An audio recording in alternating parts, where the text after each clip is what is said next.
Right. Venkateswarlu గారు ఉన్నారు. ఆయన ఐ మీన్ ఒపీనియన్ అంటే తీసుకున్నాం సార్. ప్రస్తుతం అది సోషల్ సెన్సేషన్గానే ఉండి అలాగే మిగిలిపోతుందా, లేదంటే ఒక ఉద్యమ రూపం తీసుకుంటే ఒక సహేతుకమైనటువంటి కొన్ని సమస్యలకి ని అడ్రస్ చేసేటటువంటి అవకాశం ఉంటుందా? ఈజ్ ఇట్ రియల్లీ ఏ జంజీ representation of the I mean social revolution? అందరికి నమస్కారం.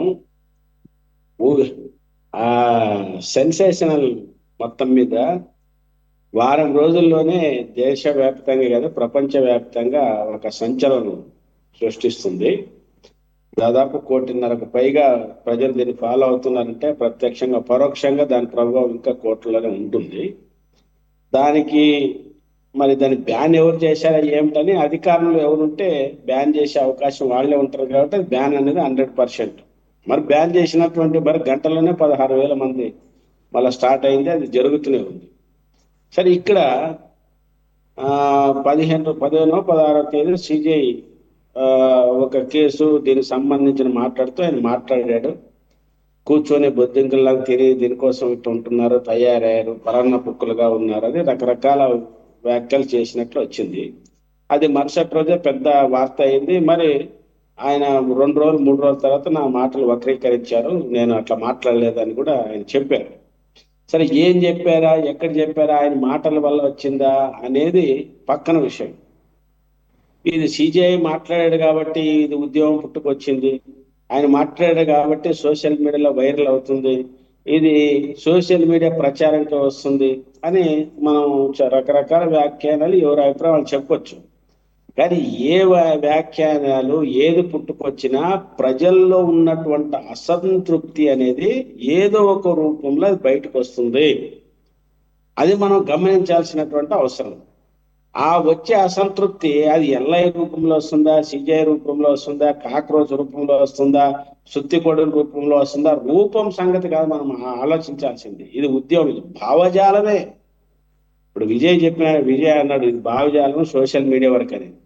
ప్రపంచంలో ఏదైనా కానీ భావజాలం ఎక్కినప్పుడే ఆ భావజాలం భౌతిక శక్తిగా మారుతుంది. ఇది సైంటిఫిక్ సూత్రం ఇది.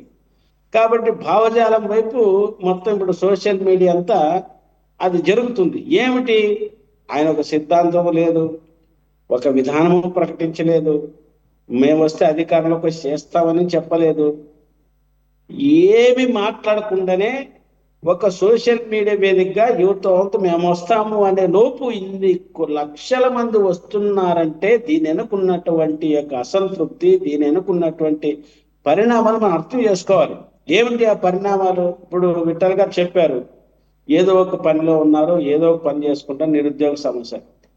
ప్రపంచంలో ఇంత తీవ్రమైనటువంటి సంక్షోభం ఎప్పుడు రాలేదు. ఇరాన్ మీద యుద్ధం జరగడానికి కారణాలు ఏవో మనకు తెలుసు. అమెరికా అత్యంత సంక్షోభంలో కూరుకుపోయింది, రానున్న కాలంలో కోలుకోలేని దెబ్బతింటుంది కాబట్టి తన యుద్ధం చేసి తద్వారా ఆయుధాలు అమ్ముకొని ఆయిల్ తీసుకొని తద్వారా తన యొక్క సంక్షోభాన్ని పూడ్చుకోవాలని చూస్తుంది. అది అంత ఈజీ కానే కాదు. ఎందుకంటే మాట వెళ్తే కాలు దువ్వే చైనా మీద కాలు దువ్వే ట్రంప్ నిన్న మేమెక్కడ 19,000 కిలోమీటర్లు వెళ్ళి చైనా మీద యుద్ధం చేస్తామనే నిస్సహాయ స్థితికి వచ్చాడు. పక్కన క్యూబానేమో ఆక్రమించుకుంటాను అంటున్నాడు. కానీ ఇక్కడ మనం చూడాల్సింది ఏమంటే ప్రపంచవ్యాప్తంగా నిరుద్యోగము, పేదరికము, ఆకలి చావులు, అవినీతి, సంక్షోభము తీవ్రమవుతున్నది. ఎప్పుడైతే ఈ సంక్షోభం తీవ్రమవుతుందో అది ఏదో ఒక రూపంలో బయటకు రాక తప్పదు. కాబట్టి యూత్ ఇప్పుడు జెడ్ పేరు పెట్టుకున్నది మనం జెడ్ అంటామా, ఇప్పుడు జన్ ఆల్ఫాబెట్ అంటున్నాము. అంటే 2003 తర్వాత పుట్టిన యూత్ కూడా పెద్ద ఎత్తున వస్తున్నారు. పేరు ఏమిటనేది కాదు ముఖ్యం. పరిపాలనలో, ప్రభుత్వ విధానాల్లో, దేశ పరిస్థితుల్లో వచ్చే సంక్షోభాలను బట్టే ఇలాంటి పుట్టుకొస్తాయి. ప్రపంచవ్యాప్తంగా సంక్షోభాలు పెద్ద ఎత్తున పెరుగుతుందనడానికి ఇది మనకి కళ్ళకు కట్టుతున్నటువంటి ఒక ఉదాహరణ. అది మనం చూడాలి. కాబట్టి ఇప్పుడు ప్రధానమంత్రి గారు మొన్న మీరందరూ చూసింటారు, పొదుపు చర్యలు అన్నాడు. ఏం పొదుపు చర్యలు? ఎవరు బంగారం కొనొద్దండి, విదేశాలకు ఎవరు వెళ్ళొద్దండి, విదేశాలకు వెళ్ళినా విదేశాల్లో ఆడంబరాలు ఫంక్షన్లు చేసుకోవద్దండి, అని మాట్లాడారు. అంటే దేనికి దిక్సు ఇది సంకేతం? అంటే పొదుపు చర్యలు చేయండి అనేది మంచిదే.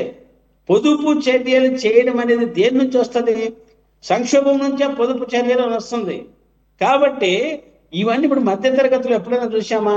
గుజరాత్లో మన గోల్డ్ స్మిత్ బంగారు వ్యాపారస్తులు ఏనాడు రోడ్డు మీదకి వచ్చిన వాళ్ళు కాదు. గుజరాత్ మొత్తం స్తంభింపజేశారు మన 3 రోజుల క్రితం.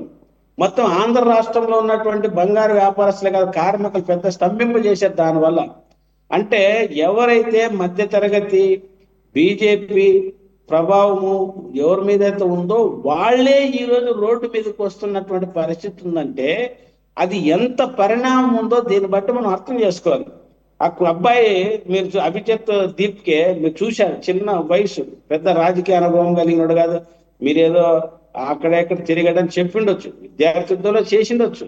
కానీ ఆయన చెప్పింది అవును, మా యూత్ రావాల్సిందే, ఈ దేశం ప్రపంచం ఇట్లా అవుతుంది, పేదరికం పెరిగిపోతుంది, నిరుద్యోగం పెరుగుతుంది, ఏమిటి అవినీతి, ఏమి దుర్మార్గం, 4 మాటలు చెప్పేలోపు యూత్ వస్తున్నారు. అంటే ఈరోజు ప్రపంచవ్యాప్తంగా ప్రత్యామ్నాయం కోసం చూస్తున్నటువంటి వారి సంఖ్య పెద్ద ఎత్తున పెరుగుతుంది. దానికి సరైన నాయకత్వం వచ్చినప్పుడు పెద్ద ఎత్తున విజృంభిస్తున్నారు. ప్రపంచ పరిణామాలన్నీ అంతే. అమెరికాలో మీరు న్యూయార్క్ సిటీ, ప్రపంచంలోనే ప్రఖ్యాతిగాంచిన న్యూయార్క్ సిటీలోనే ట్రంప్ చివరికి ప్రత్యర్థికి సపోర్ట్ చేసిన ఒక అభ్యుదయవాది అక్కడ మేయర్ అయినారంటే దీన్ని మనం ఏమనుకోవాలి? అనేక దేశాల్లో మనం చూడండి, అది చాలా మంది ఏమనుకుంటారంటే విప్లవం అంటే కార్మిక వర్గ పార్టీ, కమ్యూనిస్ట్ పార్టీ తెస్తేనే విప్లవం అనుకుంటున్నారు.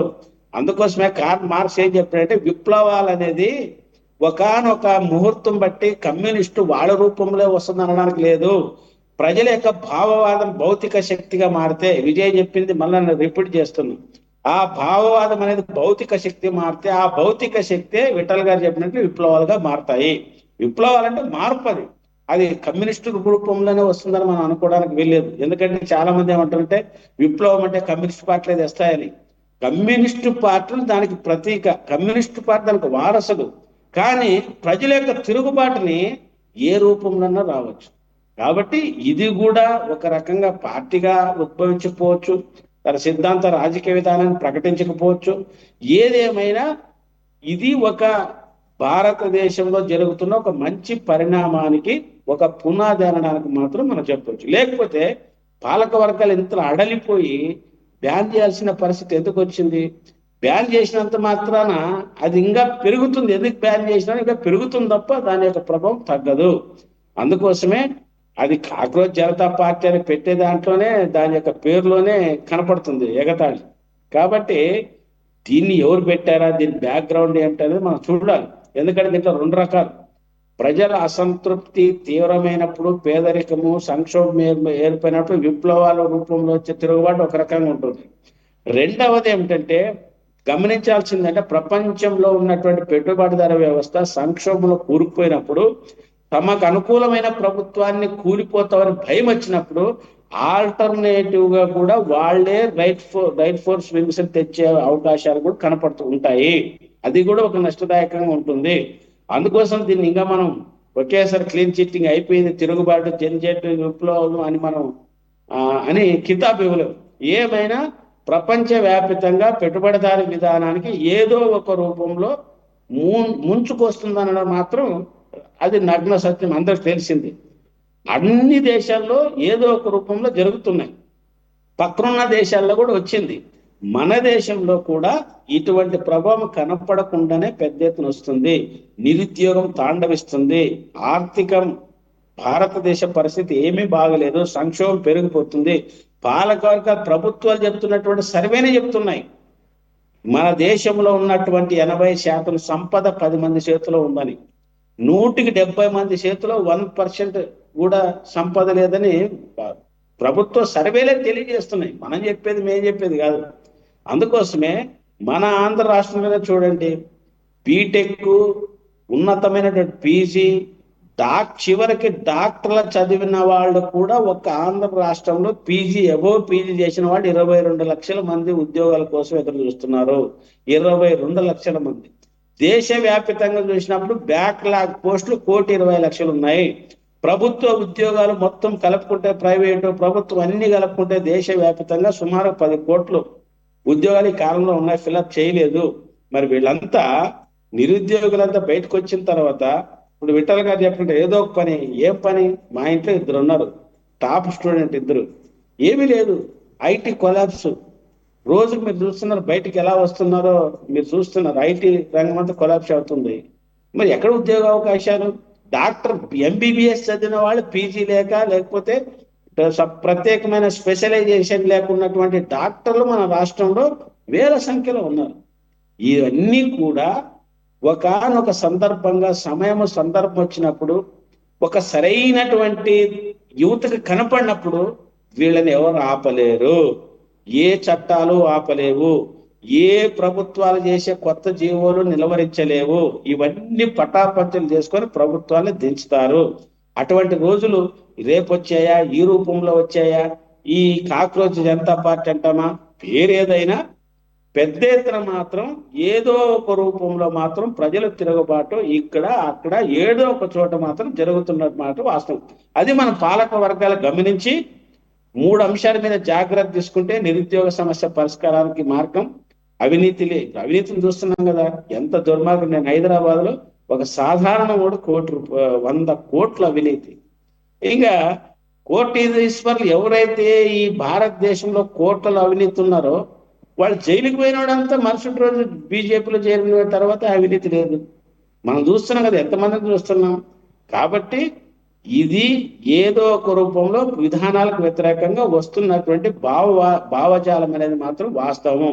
ఈ భావజాలం భౌతిక శక్తిగా మారుతుందా ఏమిటనేది మనం ఎదురు చూడాల్సిన అవసరం ఉంది. మరో అంశాలకు వెళదాం.